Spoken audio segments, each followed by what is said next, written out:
Gaano karaming bangkay po yung nililibing niyo araw-araw? Siguro mga 500, 500, 300 to 500. Umiiyak din ako.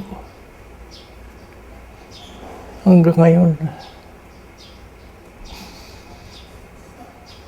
Ako sa mga kasamahan namin, mga sundalo.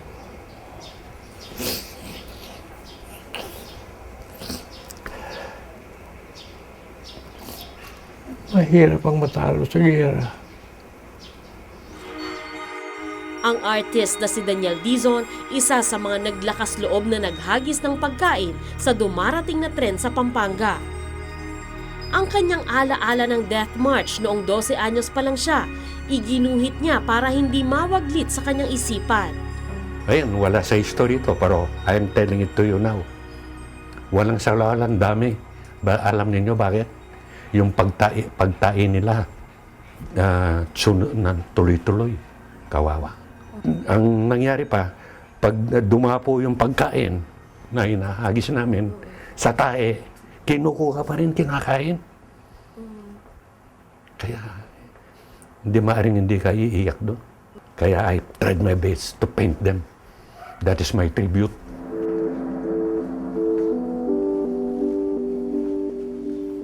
Puno ng memorabilia ng World War II ang bahay ni Mr. Dizon sa Pampanga.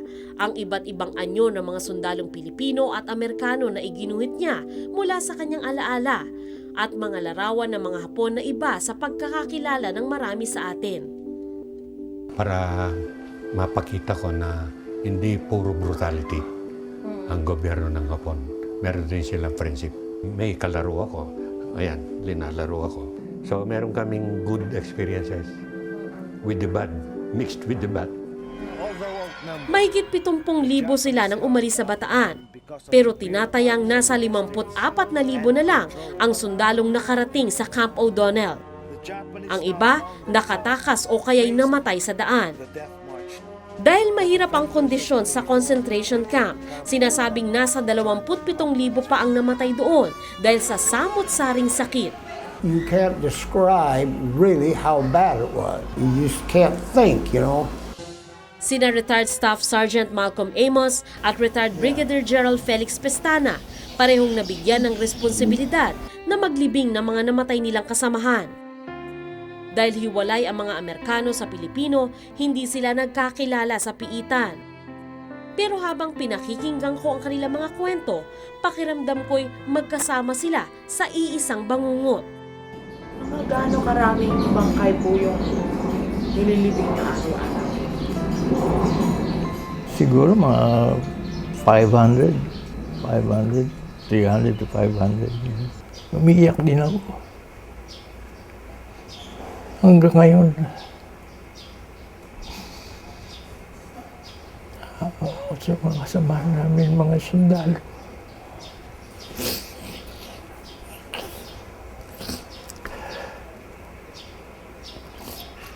Mahirap ang matalo sa gera. That's the worst thing that can happen. Pagkalipas ng ilang buwan, nakalaya si Brigadier General Pestana pero sumama rin sa mga gerilya para ituloy ang sinimulang laban. Si Staff Sergeant Amos naman kasama sa mga inilipat sa kulungan sa Cabanatuan, Nueva Ecija.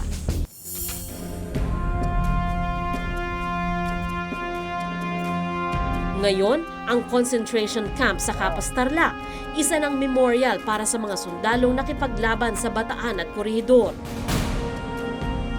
Dito, nakita ko muli si Brigadier General Pestana. Natutuwa ako na nandito ako. Nakikita ko to pero on the other hand, I also feel sad and I feel like crying. Marahil hindi ko ganap na maaabot ang lalim ng kalungkutan ng mga sundalong ito. Pero malinaw sa akin ang kanilang kabayanihan na matingkad pa rin hanggang sa dapit hapon ng kanilang buhay. Ayan, kita niyo na. Oh.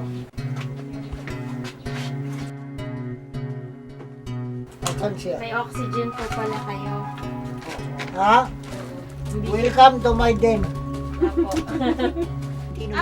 Alam ko na, si Alma Moreno. Oh, Alma Moreno. Dahil masasakitin, madalas nasa loob na lang ng kanyang kwarto si Master Sergeant Eslao. Ang kanyang pensyon, napupunta raw sa sangkaterbang gamot na dapat niyang inumin. 7,500 ang gastos ko sa buwan. Sa gamot lang. Samantalang binibigay nila 1,700. Trapogen. Mabuti na lang, isa si Master Sergeant Eslao sa mga nakatakdang mabigyan ng $9,000 lump sum benefit mula sa gobyerno ng Amerika. Benepisyong matagal hinintay ng mga bayaning tulad niya. Ladies and gentlemen, today as we recall the gruesome tragic experience of our brave veterans in the forest here in Bataan and Corregidor. Sinamahan ko siya sa paggunita sa araw ng kagitingan sa Mount Samat sa Bataan. Nag-alay ng bulaklak si Ambassador Makoto Katsura ng Japan. Sumaludo naman sina Pangulong Arroyo at US Ambassador Christy Kenny sa mga sundalong namatay noong giyera. We celebrate a significant victory in our long battle for justice for our Filipino World War II veterans. The inclusion of the lump sum benefits for Filipino veterans and the recognition of their wartime services in the American Recovery and Investment Act of 2009. You look great as always. Kaya nga sabi ko sa mga kapwa ko veterano, hanggat wala yung pera, drawing lang yan. Kung naintindihan niyo yung ibig sabihin ng drawing.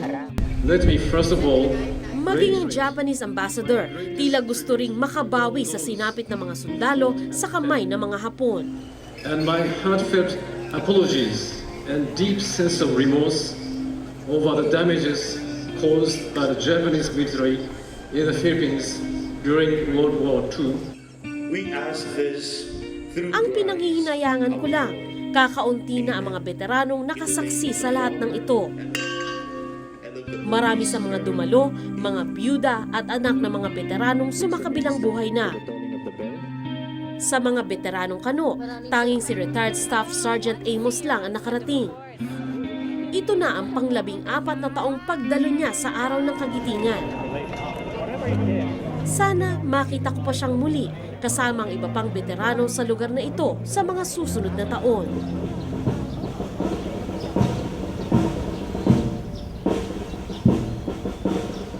Di gaya ng iba, natapos na ang pakikibaka.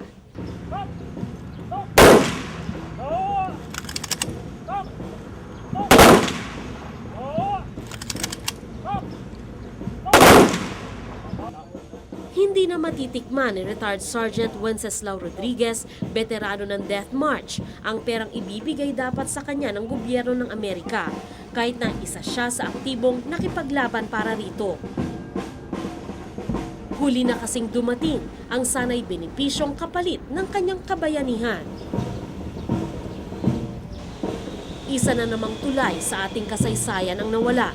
Sana lang hindi tayo tuluyang makalimot sa tapang at sakripisyo ng mga nagbuwis ng buhay para tayo'y maging malaya.